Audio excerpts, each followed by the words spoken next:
आज के वीडियो में मैं आपको कोऑर्डिनेशन के बारे में एक दो चीज़ें बताऊंगा। तो चलिए बिना टाइम वेस्ट किए हुए स्टार्ट करते हैं।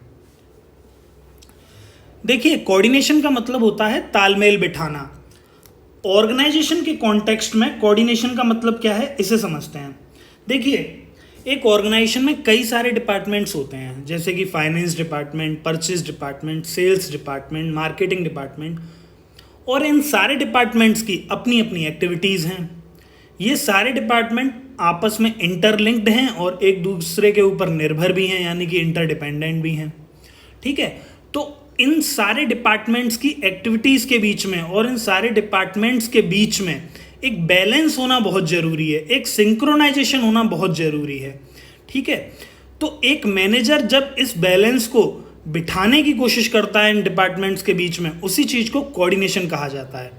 ठीक है, आगे देखते हैं। कोऑर्डिनेशन को मैनेजमेंट का असेंस यानी कि मैनेजमेंट की आत्मा भी बोला गया है। ऐसा क्यों बोला गया है कि भैया मैनेजमेंट का ये इतना इम्पोर्टेंट पार्ट क्यों है? उसके पीछे कुछ रीजंस हैं। पहला रीजन समझते हैं।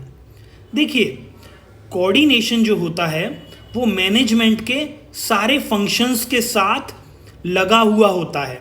कैसे? देखिए, आपकी ऑर्गेनाइजेशन में प्लानिंग भी होती है, ऑर्गेनाइजिंग भी होती है, स्टाफिंग भी होती है, डायरेक्टिंग भी होती है और कंट्रोलिंग भी होती है। हर फंक्शन अपने अपने एस्पेक्ट में बिल्कुल ब्रॉड है। ठीक है, और हर जगह कोऑर्डिनेशन का होना बहुत ज़रूरी है। जब आप प्लान करते हैं तब भी, ऑर्गेनाइज करते हैं तब भी, एंड सो ऑन कंट्रोलिंग तक कोऑर्डिनेशन का होना हर फंक्शन में बहुत ही ज़्यादा ज़रूरी है। ठीक है, अगला रीज़न देखते हैं। अगला रीज़न ये है कि कोऑर्डिनेशन हर लेवल पर ज़रूरी है, चाहे वो टॉप लेवल हो, चाहे वो मिडिल लेवल हो, चाहे लोअर लेवल हो। देखिए, टॉप लेवल को प्लान्स और पॉलिसीज़ बनाते समय आपस में कोऑर्डिनेशन बिठाना चाहिए, जो भी उनकी टीम है। मिडिल लेवल जो है एक इंटरलिंक्ड होने का काम करता है टॉप लेवल के और लोअर लेवल के बीच में। ठीक है, तो वहाँ पर भी कोऑर्डिनेशन का होना बहुत ज़्यादा ज़रूरी है। ठीक है, लोअर लेवल जो होता है वो वर्कर्स के साथ डील करता है, तो वर्कर्स के साथ जो कोऑर्डिनेशन होता है वहाँ पर भी कोऑर्डिनेशन की बहुत ज़्यादा ज़रूरत पड़ती है। अगला रीज़न जानते हैं कि कोऑर्डिनेशन क्यों ज़रूरी है मैनेजमेंट में।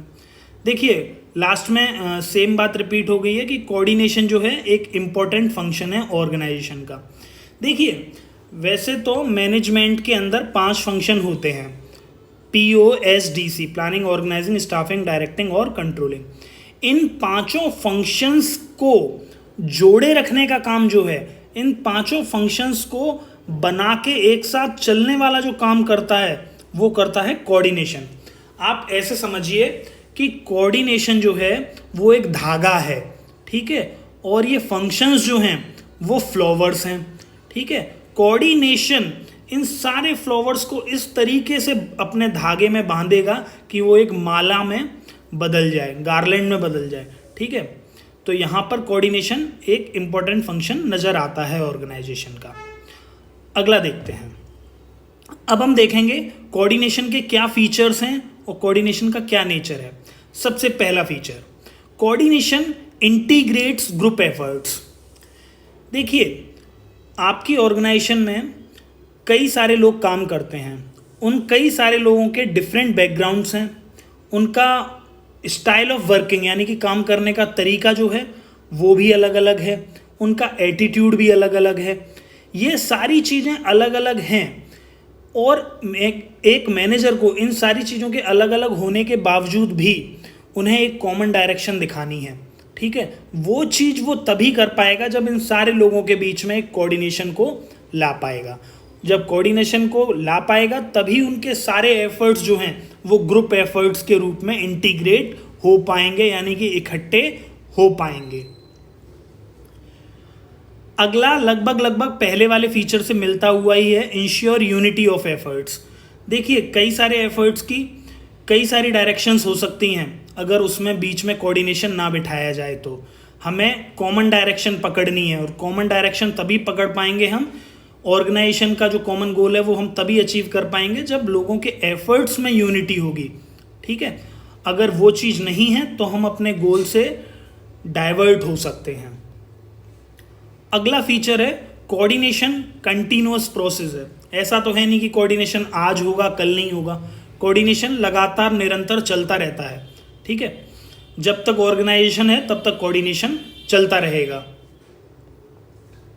अगला देखते हैं, coordination is a pervasive function.